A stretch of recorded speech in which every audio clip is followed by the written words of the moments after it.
Hi friends, కథ కనుక నచ్చితే ప్లీజ్ సబ్స్క్రైబ్ చేసుకొని కామెంట్ పెట్టి లైక్ చేసి షేర్ చేయండి. Please support the channel. ఇక కథలోకి వెళ్దాం. నా రాక్షసుడు పార్ట్ 5. సీత ఫ్రెండ్స్.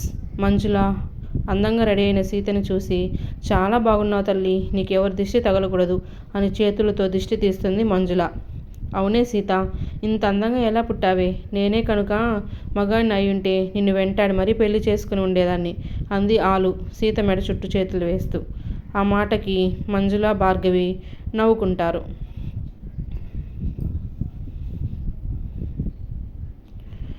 ఇక్కడ మన రామ్ పరిస్థితి చూద్దాం. రామ్ కోపంగా, నన్ను దయచేసి ఒంటరిగా వదిలేయండి అని మహేష్, సుధీర్ని పంపించేసి డోర్ వేసుకొని, ఏంటి ఇలా అయింది? ముక్కు మొహం కూడా తెలియని అమ్మాయితో నా పెళ్ళి, ఛ! ఇప్పుడు ఎలా ఈ పెళ్లి బంధం కాదు నరకం నుండి బయటికి వచ్చేది? అంతా పద్దు, ఆ పద్దు వల్లనే. అది కానీ నాకు కనిపిస్తే అంటూ గోడని చేతులతో గట్టిగా గుద్దుతాడు. అలా ఎంతసేపు ఆలోచించి ఆలోచనల వల్లనే బాగా అలసిపోయి నిద్రపోతాడు. కమల సీత వాళ్ళతో మాట్లాడి ముందు మహేష్, సుధీర్ వాళ్ళని లేపి ఫ్రెష్ అవ్వమని చెప్పి భోజనాల దగ్గరికి రమ్మని చెప్తుంది.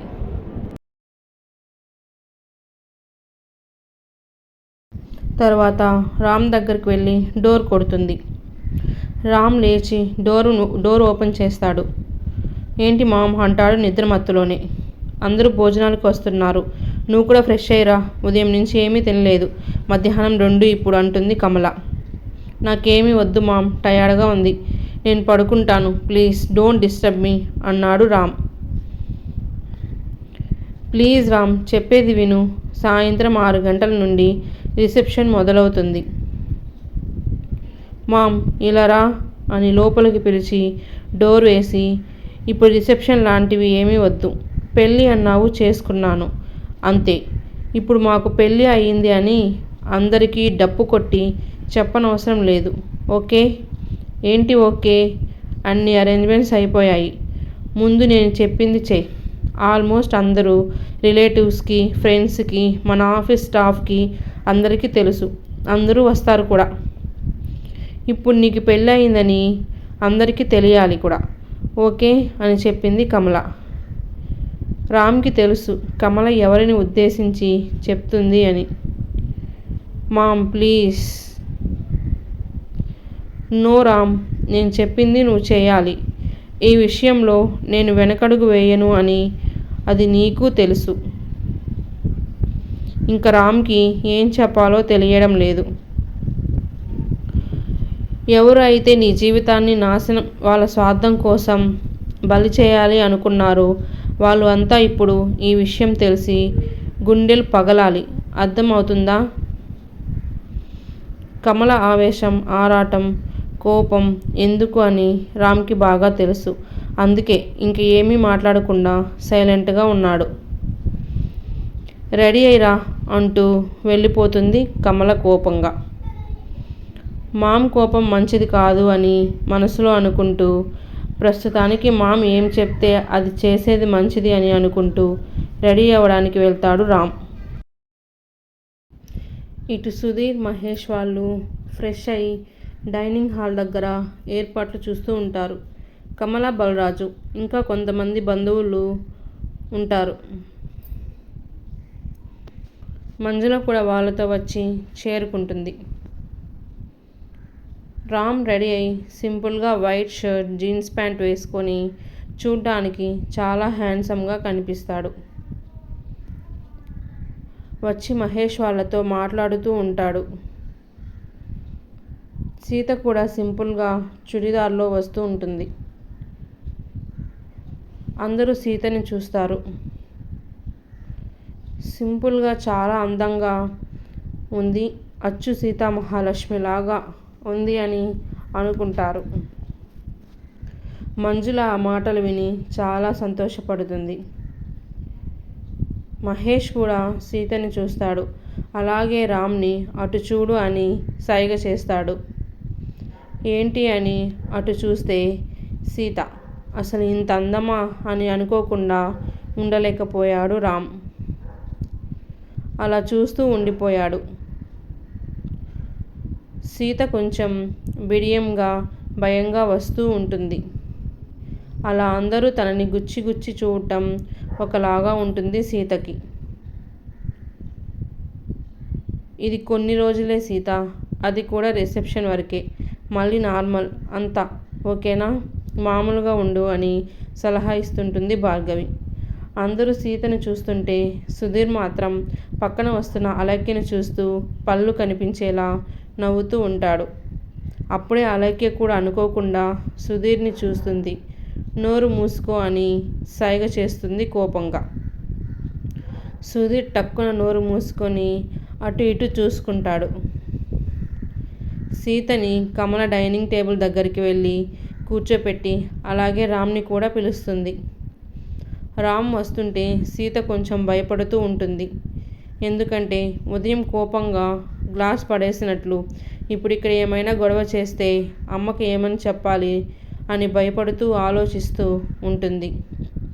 కానీ రామ్ సైలెంట్గా వచ్చి సీత పక్కన కూర్చుంటాడు. కొంచెం ఆశ్చర్యం వేసినా భయం పోయి ఊపిరి పీల్చుకునింది సీత. అంతా భోజనాలు చేసుకొని వెళ్ళిపోతుంటే అందరికీ కమల సాయంత్రం 5 గంటలకంతా అందరూ రెడీ అయిపోండి, 6 గంటలకి రిసెప్షన్ మొదలవుతుంది అని చెప్తుంది. అందరూ సరే అని వెళ్ళిపోతారు. కమల మహేష్ వాళ్ళకి అలాగే సీత ఫ్రెండ్స్కి కూడా సీతని రామ్ని అందంగా రెడీ చేయమని చెప్తుంది. అలా వాళ్ళ గదిలోకి వెళ్ళిపోయి సీత అమ్మయ్య, ఇప్పటికే ఆ మహానుభావుడు అమ్మకి నిజం చెప్పే అవసరం లేకుండా చేశాడు, మంచిది, చాలా థ్యాంక్స్ దేవుడా అని మనసులో అనుకుంటుంది. ఇటు రూమ్లోకి వచ్చిన రామ్కి సీతనే కనిపిస్తుంటుంది. సీతని టాప్ టు బాటం చూశాడు. చాలా సింపుల్ అండ్ చాలా అందంగా ఉంది. రోజు ఆఫీస్కి ఇలాగే వస్తుందా? ఆ పసుపు దారం, నుదుటిన సింధూరం వల్ల ఇంత కల వచ్చిందా? లేదా మామూలుగానే ఈ అమ్మాయి ఇంత అందంగా ఉంటుందా? ఈ అమ్మాయి క్యారెక్టర్ గురించి కొంచెం తెలుసుకోవాలి. అలా రామ్ ఆలోచనలో రామ్ ఉంటాడు. ఇలా సమయం 5 గంటలు అవుతుంది. ఒక్కొక్కరుగా రెడీ అయ్యి రిసెప్షన్ హాల్కి చేరుకుంటారు. మహేష్ ఫ్రెండ్స్ కొంతమందిని కమల వాళ్ళకి సహాయంగా ఉండమని చెప్పి ఉంటాడు. కమల, బలరాజు, మంజుల ఇంకా కొంతమంది బంధువులు అందరూ కలిసి 5 గంటలకంతా రిసెప్షన్ హాల్కి చేరుకొని అక్కడ విచ్చేసిన అతిథులకు ఎలాంటి లోటు లేకుండా చూసుకుంటారు. ఇక్కడ రామ్ని సుధీర్, మహేష్లు కలిసి రెడీ చేస్తుంటే అలా వద్దు ఇలా వద్దు, సింపుల్గా రెడీ అవుతానంటూ రామ్ కసుబుసులాడుతుంటాడు. ఇటు సీతను రెడీ చేయమని శారీతో పాటు మ్యాచింగ్ జ్యువెలరీ అలాగే కావలసినవన్నీ కమల ఇచ్చి వెళ్ళడం వలన, అలాగే నా కోడలు అందంగా కనిపించాలని చెప్పడం వలన సీతని సింపుల్గా మేకప్తో కమల ఇచ్చిన వాటితో అందంగా రెడీ చేస్తారు. మహేష్, రామ్ వాళ్ళు హాల్లో ఎదురు చూస్తూ ఉంటారు. సుధీర్ వెళ్ళి సీత రూమ్ డోర్ తట్టగానే అలకే వచ్చి డోర్ తీస్తుంది. అలక్కి కూడా హాఫ్ సారీ కట్టుకొని చాలా సింపుల్గా చూడ్డానికి చాలా అందంగా కనిపిస్తుంటే సుధీర్ వచ్చిన సంగతి మర్చిపోయి అలా చూస్తూనే ఉంటాడు. ఎప్పుడు అమ్మాయిల్ని చూడలేదా మీరు? ఆ మాటకి ఈ లోకంలో వచ్చి ఏమన్నారు అన్నాడు సుధీర్. ఏమీ లేదు, ఎందుకు వచ్చారో సెలవివ్వండి. అది సీత రెడీ అయితే బయలుదేరదాము, టైం అవుతుంది అని చెప్పడానికి వచ్చాను. ఒక 5 minutes వచ్చేస్తాము. ఓకే అండి, అది మామూలుగా కూడా చెప్పవచ్చు కదా, ఎందుకు మూతి 4 వంకర్లు తిప్పడం అని గొనుక్కుంటూ ఉంటాడు సుధీర్.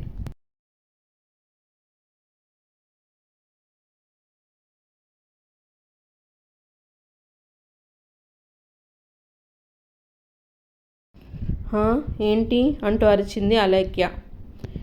ఏమీ లేదులే అండి బాబు, మీరు రండి అని ఫాస్ట్గా వెళ్ళిపోయాడు మహేష్ వాళ్ళ దగ్గరికి సుధీర్. సీతని రెడీ చేసి భార్గవి అలేఖ్య తీసుకొని వస్తుంటే అందరూ కళ్ళప్పగించుకొని చూస్తుంటారు. రామ్ కూడా చూసి ఈ లోకమే మర్చిపోతాడు. అంత అందంగా ఉంటుంది సీత. పచ్చ colour designer sari, matching jewellery, matching గాజులు, చేతుల నిండుగా సింపుల్గా హెయిర్ స్టైల్ లూజ్గా వదిలి లైట్ మేకప్తో అతిలోక సుందరిలాగా కనిపిస్తుంది. రామ్ కంటికే కాదు, అక్కడ ఉన్న వాళ్ళకు కూడా. కొంతమంది ముత్తైదువులు రామ్కి సీతకి హారతి ఇచ్చి దేవుడికి నమస్కారం చేపించుకొని కారులో బయలుదేరుతారు రిసెప్షన్కి.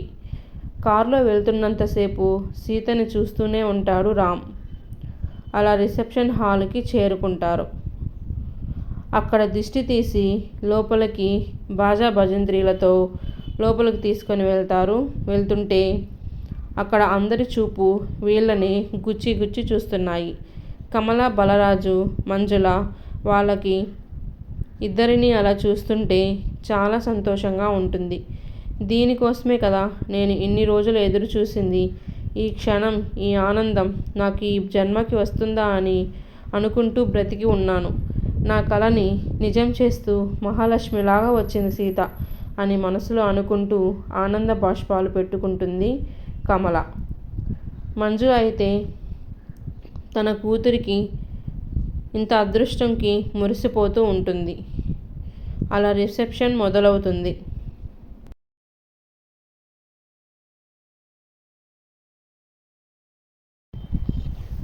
వచ్చిన బంధుమిత్రులు వధూవరుకి శుభాకాంక్షలు చెప్తారు. వచ్చిన బంధువులు, మిత్రులు అందరూ కమల, బలరాజుకి అమ్మాయి, అబ్బాయి ఈడు జోడి బాగుంది అని చెప్తూ ఉంటారు. అవి వింటున్న ఇద్దరు మురిసిపోతారు. వీళ్ళ సంతోషాన్ని లైవ్లో చూస్తున్న కొంతమంది వీళ్ళు ఇంత సంతోషంగా ఉండకూడదు, ఏదో ఒకటి చేయాలి అని అనుకుంటున్నారు. రామ్ పక్కన సీతను చూసి ఆఫీస్ స్టాఫ్ అంతా ఆశ్చర్యపోతారు. సీతకి భలే అదృష్టం దక్కిందే, ఆఫీస్కి వచ్చిన 6 నెలల్లోనే బాస్కి భార్య అయిపోయిందని. ఏంటే, ఇంత లక్ కూడా ఎవరికైనా ఉంటుందా? నన్ను చూడకూడదా బాస్? సీత నాకంటే అందంగా ఉంటుందా అని ఒకరు కమల న్యూస్ రిలీజ్కి చేస్తుంది ఫోటోలు ఇచ్చి. 6 గంటలకి మొదలైన రిసెప్షన్ 10 గంటలకి ముగిసింది. ఆ తర్వాత భోజనాలు ఇవి మాటలు అన్నీ ముగించుకునేసరికి రాత్రి 12 అవుతుంది. వధూవరులకి ఇంటిని తీసుకొని వెళ్ళి దిష్టి తీసి లోపలికి తీసుకొని వెళ్తుంది కమల. రిసెప్షన్ ముగిశాక మంజుల, భార్గవి, అలక్య ఇంకా కొంతమంది బంధువులు ఇంట్లోనే ఉంటారు. అలక్యని రిసెప్షన్ మొత్తం ఫాలో చేస్తూ హచ్చుడాగ్ లాగా వెనకాలే తిరిగాడు సుధీర్. మంజుల వాళ్ళు వెళ్ళిపోతామని చెప్పినా వినకుండా కమల ఇంట్లోనే ఉండమని బలవంతం చేస్తుంది. అలా వాళ్ళు కూడా ఇంట్లోనే సీతకి తోడుగా ఉంటారు. మహేష్ ఇంటికి వెళ్ళిపోతాడు. సుధీర్ మాత్రం అక్కడే ఉంటాడు. అలా ఆ రోజు రాత్రి అందరూ బాగా అలసిపోవడంతో బాగా నిద్రపోతారు. ఉదయం 5 గంటలకు ఇంట్లో మామూలుగా 5 గంటలకు లేచే అలవాటు మంజులకి ఉంది కాబట్టి మెలకువ వచ్చి స్నానం చేసుకొని బయటికి వస్తుంది. అప్పటికి సమయం 6 గంటలు. ఇంట్లో పనివాళ్ళు ఇల్లు శుభ్రం చేస్తూ కిచెన్లో పని చేస్తూ ఉన్నారు. కమల కూడా మామూలుగా 6 గంటలకు లేస్తుంది. ఇంట్లో బంధువులు ఉండడం వలన కొంచెం తొందరగా లేచి రెడీ అయ్యి వస్తుంది. మంజుల, కమల ఒకేసారి బయటికి వస్తారు. మీరు ఎందుకు అప్పుడే లేచారు వదిన? రెస్ట్ తీసుకుని ఉండొచ్చు కదా. నాకు 5 గంటలకే లేచే అలవాటు వదిన గారు, అందుకే లేచేశాను. ఓ సరే, కానీ ఈ వదిన గారు ఏంటి, వదినే అనే పిలవండి చాలు అని చెప్తూ ఉండగానే పని మనిషి సుక్కు టీ తీసుకొని వచ్చి ఇస్తుంది. దీని పేరు సుక్కు. చాలా సంవత్సరాలుగా మన దగ్గరే పనిచేస్తుంది. వీళ్ళ అమ్మా నాన్న, దీని భర్త కూడా ఇక్కడే పనిచేస్తారు. నమస్కారం అమ్మా అంటుంది సుక్కు. నమస్కారమ్మా అని చెప్తుంది మంజుల. టీ తాగుతూ హాల్లోనే ఇద్దరు కూర్చుంటారు. చాలా సంతోషంగా ఉంది వదిన గారు. ఇదిగో మళ్ళీ గారు అంటున్నారు. అప్పుడు నేను అలాగే పిలుస్తాను. అయ్యో వద్దులేండి వదిన, నేనే మార్చుకుంటాను. మంచిది. నా సీతకి ఇంత అదృష్టం వస్తుందని అనుకోలేదు. కమల మనసు ఎందుకో బాధపడుతుంది. సీతది అదృష్టం కాదు వదిన, దురదృష్టం. కానీ ఆ దురదృష్టంని అదృష్టంగా నేను మారుస్తాను అని మనసులోనే అనుకుంటుంది కమల. వదిన, ఏం ఆలోచిస్తున్నారు అంటూ ఆలోచిస్తున్న కమలని అడుగుతుంది మంజుల. సీతది కాదు అదృష్టం, మాది అని ఆలోచిస్తున్నాను అంటూ నవ్వుతుంది కమల. ఇంతలో బలరాజు కూడా లేచి వస్తాడు. వదిన, ఈరోజు సీతని అల్లుడు గారిని ఇంటికి తీసుకొని వెళ్ళి మొదటి రోజు జరిపించాలని అనుకుంటున్నాను. మీరేమంటారు? కమల బలరాజులకి మంజులకి ఏం చెప్పాలో తెలియడం లేదు. చూడండి వదిన, రామ్కి కొత్త ప్లేస్లో ఉండే అలవాటు అసలు లేదు. కాబట్టి నేను ఇక్కడే ఆ కార్యక్రమంకి ఏర్పాట్లు చేస్తాను. మీరు ఈరోజు ఇప్పుడే సీతని రామ్ని మీ ఇంటికి తీసుకొని వెళ్ళి మీరు ఏం చేయాలి అనుకుంటారో అవి తనివి తీరా చేసుకోండి. కానీ సాయంత్రంకి ఇంటికి పంపించేసేయండి. ఇది మామూలుగా సాంప్రదాయం ప్రకారం అయితే మీ ఇంట్లోనే జరగాలి. కానీ ఏం చేసేది, రామ్ ఒప్పుకోడు. అసలే వాడికి జాతకం అవి ఇవి అని చెప్పి పెళ్లి చేశాము. కాబట్టి కొంచెం డిస్టర్బ్గా కూడా ఉంటాడు. అందువల్లే తప్పుగా అనుకోకండి అని చెప్పింది కమల. అయ్యో, తప్పుగా అనుకోవడానికి ఇందులో ఏముంది? మీరు చెప్పేది నిజమే కదా, అలాగే చేస్తాను. నేను వెళ్ళి సీతను లేపి రెడీ అవ్వమని చెప్తాను అని మంజుల వెళ్ళిపోతుంది. ఏమనుకుంటారు ఏమో కదా అన్నాడు బలరాజు. అంతా చెప్పుకోలేం కదండి. నేను వెళ్ళి రామ్కి విషయం చెప్తాను, ఏం చెప్పబోతాడో అని కమల వెళ్ళింది రామ్ రూమ్కి. సీత, భార్గవి, ఆలు లేయండి, టైం 6:30 అని లేపుతుంది మంజుల. సీత లేచి 6:30 అయిపోయిందా? మరి ముందే లేపుండొచ్చు కదమ్మా, వాళ్ళు ఏమైనా అనుకుంటారేమో.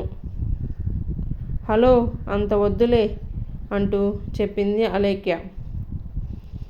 నువ్వు ఊరుకో, ఈ ఒక్కరోజుకే, రేపటి నుండి 6కే లేచి రెడీ అయిపో, లేదంటే మీ అత్తగారు ఏమైనా అనుకుంటారు అని చెప్పింది మంజుల.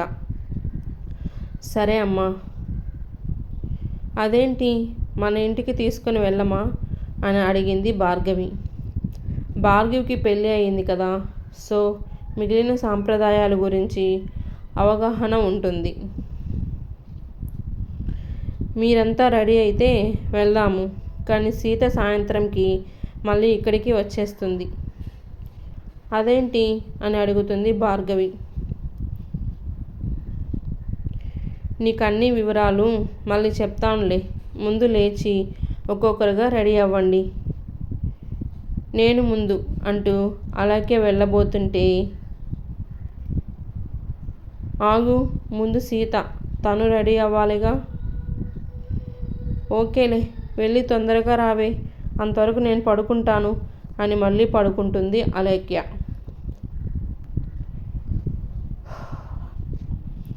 ఇటు రామ్ని లేపి అసలు విషయం చెప్పింది కమల. మామ్ ప్లీజ్, నీకు ఎన్నిసార్లు చెప్పాలి? పెళ్ళి అన్నావు, రిసెప్షన్ అన్నావు, ఇప్పుడేమో వాళ్ళ ఇంటికి. No way. నువ్వు వాళ్ళకి ఏం చెప్తావో చెప్పుకో, కానీ నేను మాత్రం వెళ్ళను, ఓకే అన్నాడు కోపంగా. రామ్ ప్లీజ్, సీత వాళ్ళ అమ్మకి సీతకి జరిగింది ఏమీ తెలియదు, అందువల్ల. వాట్? ఎందుకు చెప్పలేదు? ఏమని చెప్పేది? నీ కూతురిని మానభంగం చేశాడు, అందుకే నీ కూతురితో పెళ్లి జరిపించాలనుకుంటున్నాము, ఒప్పుకోండి అని అడిగేదా? మామ్ అని అరుస్తాడు రామ్. కోపం వస్తుంది కదా, మరి తన కడుపులో పుట్టిన కూతురికి ఇలాంటి పెళ్లి జరిపించాలి అంటే ఆ తల్లి ఎంత తల్లడల్లిపోతుందో చెప్పు.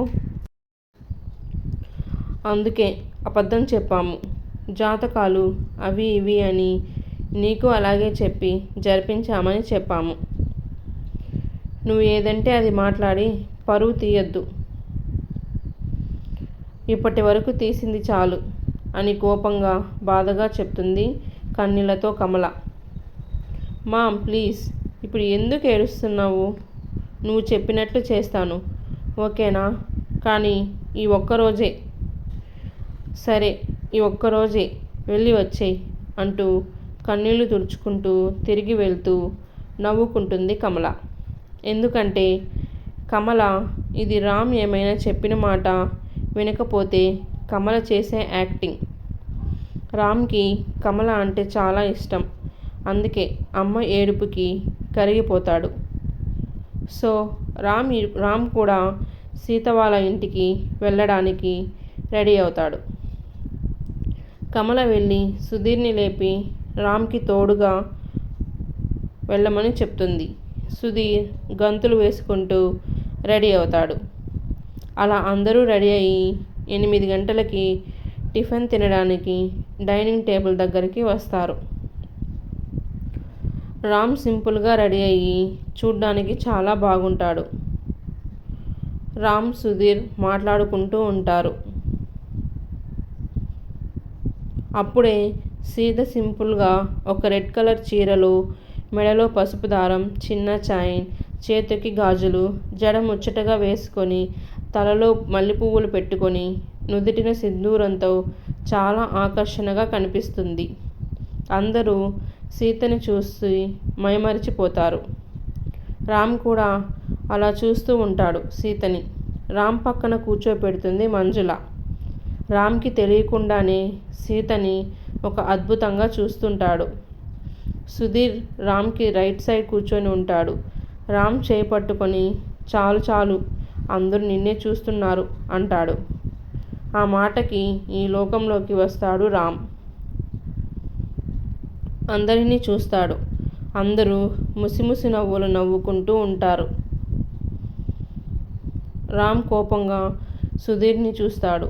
ఎందుకంటే సుధీర్ కూడా నవ్వుతూ ఉంటాడు కాబట్టి.